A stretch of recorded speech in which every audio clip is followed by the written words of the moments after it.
ሰላም ውድና የተከበራችሁ ሰዎች በያላችሁ የምፈልጋቸው ሰዎች በሙሉ በዙሪያ ስላሉ አታስፈልገኝ። እንደዛ አትመኝ። እንደውም ስትታይ ብቸኛ ነው የምትመስለው። ሰው የሚያስፈልግሽ ይመስላል። ምን ለማድረግ እየሞከርክ እንደሆነ አልገባኝም።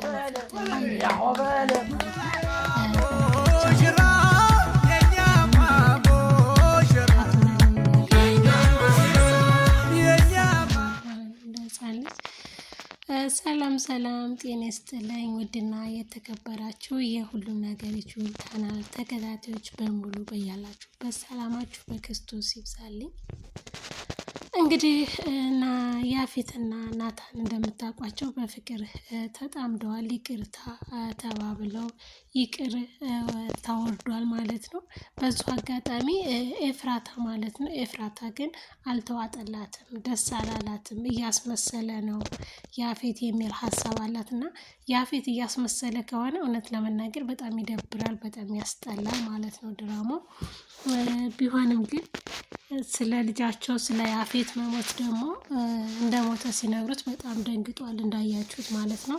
ወይዘሮ ሉሊትም እንደ ያፌት ይቅርታ ብላ በንጹህ ልባ ብትቀጥል የሚሉ ብዙ ኮሜንቶች አሉ ማለት ነው። እውነት ለመናገር ወይዘሮ ሉሊትም ይቅርታ ተባብለው በይቅርታ ጥፋቷን አምና ተጸጽታ ብትመለስ በጣም ደስ ይል ነበረ። ነገር ግን ደግሞ እንደዛ የምታደርግበት ጊዜ አይደለም ያለችው። ከነ አቤል ጋር ሆና ይቅርታ ከነ ቢኒያም ጋር ሆና ማለት ነው ሽርክ ላይ እየሰራች ነው ያለችው። አሁንም ህገወጥ ስራዋን እየሰራች ነው ያለችው። ያፌትና ናታን እንዲሁም ፂ ደግሞ ወንድማማችና እህትማማቾች ሆነዋል። ደስ የሚል ጊዜ ላይ ያሉት። ፂ እንደውም እንደዛ እየሰከረች እየመጣች ቤተሰብን የምታስጨንቅና የምታጣበብ ነበረችና በጣም ፂ እንደዛ አይነት ባህሪዋ ይቆም እስከሚባል ድረስ በኮሜንት በጣም የሚያስጠላ ፓርቲ እያሳየችን ነበረ። አሁን ግን ወንድሟ ያፌትን በህይወት እንዳለ ስታውቅ በጣም ደስተኛ ሆና ነው ያለችው ማለት ነው። በጣም ደስ ይላል። አንዳንዴ ካገኘናቸው ነገር ያጣናቸውን ነገሮች እንመኛለን እና ያጣናቸው ደግሞ ለእኛ ያልሆኑ ነገሮች ናቸው ብለን ራሳችንን ማሳመን ይገባል። ፂ መጀመሪያ ላይ በጣም ተጸጸት የነበረው ማላቀው ወንድሜን አሳጣሽኝ እያለች ከኤፍራታ ጋር ነበር ጸባቸው ማለት ነው። ከኤፍራታ ጋር በጣም ይጣላሉ። ምክንያቱም በአንቺ ምክንያት ነው ወንድሜን ያጣሁት የሚል ሰዓት እና አሁን ላይ ደግሞ ያፌት በህይወት እንዳለ ስታውቅ ፂ በጣም ደስ ብሏታል። አሁንማ ባለ ሁለት ወንድማማቾች ነው ያለኝ እኔ ነኝ አንድ ሴት ያለሁት እያለች እየተንቀባረረች ትገኛለች እና ናታንም ደስ ብሎታል። ነገር ግን ደግሞ ናታን ፂን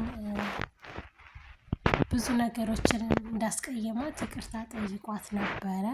አሁን ላይ ደግሞ ከባለቤቱ ከኤፉ ጋር ተቀያይመዋል ማለት ነው። ተቀያየሙበት ምክንያት ምንም ቢሆን ወንድሜ ነው አምነዋለሁ ብሎ ሚስቱን አስከፍቷታል ማለት ነው። ኤፉ ጋር ይሄ ሰው እያስመሰለ እንዳይሆን ብላ ጥርጣሬ ነበረባት ማለት ነው። ጥርጣሬ ደግሞ አንድ ሰው ያድርበታል። ካደረጋቸው ክፉ ነገሮች በይቅርታ የሚመለሱ ሁሉ ነገሮች አሉ። የሆነ ለመናገር ይቅርታ ደግሞ ሁሉን ነገር መርሳት ነው። ሁሉን ነገር ድጋሚ ላይ ደረግ ይቅርታ እንደ ይቅርታ በቃ ምንም ነገር የለም ማለት ነው። እዚህ ግን በቃ ሁሉንም ነገር ያለፈውን ይቅር እንበለውና ያለፈው ነገር ተጸጽቶበታል። ይቅርታ ወርዶ የለም ወይ ለምንድነው እንደዚህ የምትሆኝ? ምራቷን ኤፉን ተናግራታለች ማለት ነው። ኤፉን እንደምታውቋት እንግዲህ በጣም ሩህሩህና የዋህ ናት። ደግሞ ከደረሰባት አንጻር ካሳለፈችው ህይወት መከራ፣ ችግር እና አሁን ላይ ያፌት መፍራት የለባትም አይደለም ይኖርባታል ነው የምለው። ምክንያቱም ያሳለፈቻቸው ነገሮች በጣም ከባድ ነበሩ በህይወቷ ላይ። አሁንም ናታን ኤፉን መጠራጠር የለበትም። ኤፉ ደግሞ ከሌላ ወንድ ጋር ስላያት ጥርጣሬ አድሮባታል። እሱ ግን ያኛው የልጇ አዳኝ ነው እና ልጇ በሱ እጅ ነው ያለው። እንዴት አድርጎ እንደሚነግራት እንዴት አድርጎ ልጅሽ በህይወት አለ ብሎ እንደሚናገር ግራ ገብቶት ነው ደግሞም የአባቷ የሚስቱ ወንድም ልጅ ነውና ልጁ ማለት ነው። እንግዲህ ቤዚና ናኦል ደግሞ ቢመጡ በጣም ደስ ይል ነበረ። ናኦልና ቤዚ እስካሁን አልተመለሱም ማለት ነው። እንግዲህ ለጊዜው እንደሌሉ ነው ያሳዩን፣ ወደ ከተማ እንደወጡ ተብሏልና ናሆም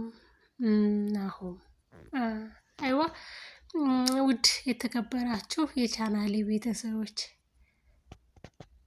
ያፌት ስለተመለሰ ምን ተሰማችሁ? ምን ያክል ደስታስ አለ?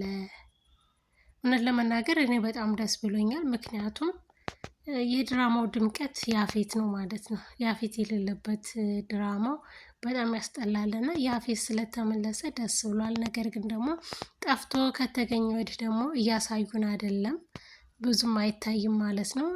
እንግዲህ ወገቧን ይዛ ሉሊትን ለምንድን ነው የምትገቢው እያለች እየከለከለች ነው። ወይዘሮ ሉሊት ደግሞ እንግዲህ ዳግምን አጥምደዋለች ማለት ነው። ምክንያቱም ዳግም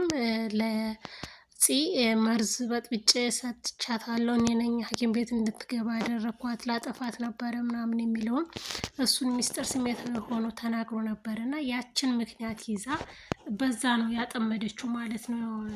ዳግምን የሚወጣ ሰው ሌላ ሰው ካለ እኔ እድሉን እሰጣለሁ እያለች ዳግምን ዳርዳሩን እየነካችው ነው ማለት ነው።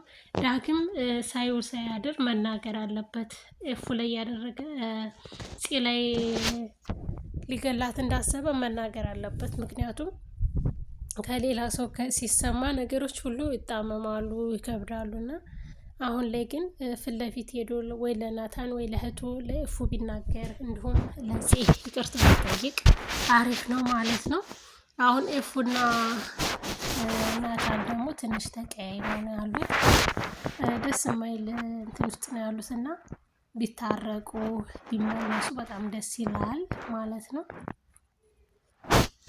ውድና የተከበራችሁ ቻናሌ ቤተሰቦች ቪዲዮን ላይክ እና ሰብስክራይብ ስለምታደርጉ በትህትና እጠይቃለሁ። ስለምታደርጉት አስተያየትና ኮሜንቶች ደግሞ በጣም አመሰግናለሁ። ቀጣዩን ደግሞ የምናየው ክፍል 152 ነው ማለት ነው። ከቻናሌ ቤተሰቦች እንዴት አያችሁት ማለት ነው? ያፌት ስለተመለሰ ያፌት የድራማችን ግርማ ሞገስ ነውና በጣም ደስ ይላል ስለተመለሰ ማለት ነው። ቪዲዮ ላይክ ሰብስክራይብ እያደረጋችሁ ቀጣዩን በተስፋ እንጠብቃለን ማለት ነው። ሰላማችሁ ይብዛልኝ ውድ ቻናሌ ቤተሰቦች፣ በእውነት ከልብ አመሰግናለሁ። በያላችሁበት ሰላማችሁ ዝዝት ይበልልኝ። ወዳችኋለሁ፣ አከብራችኋለሁ። በያላችሁበት ሰላም ክርስቶስ ብዝት ይበልላችሁ። በቀጣይ እስከምንገናኝ ሰላም ቆዩልኝ። አመሰግናለሁ። ሰላም ዋሉ። ቴንኪው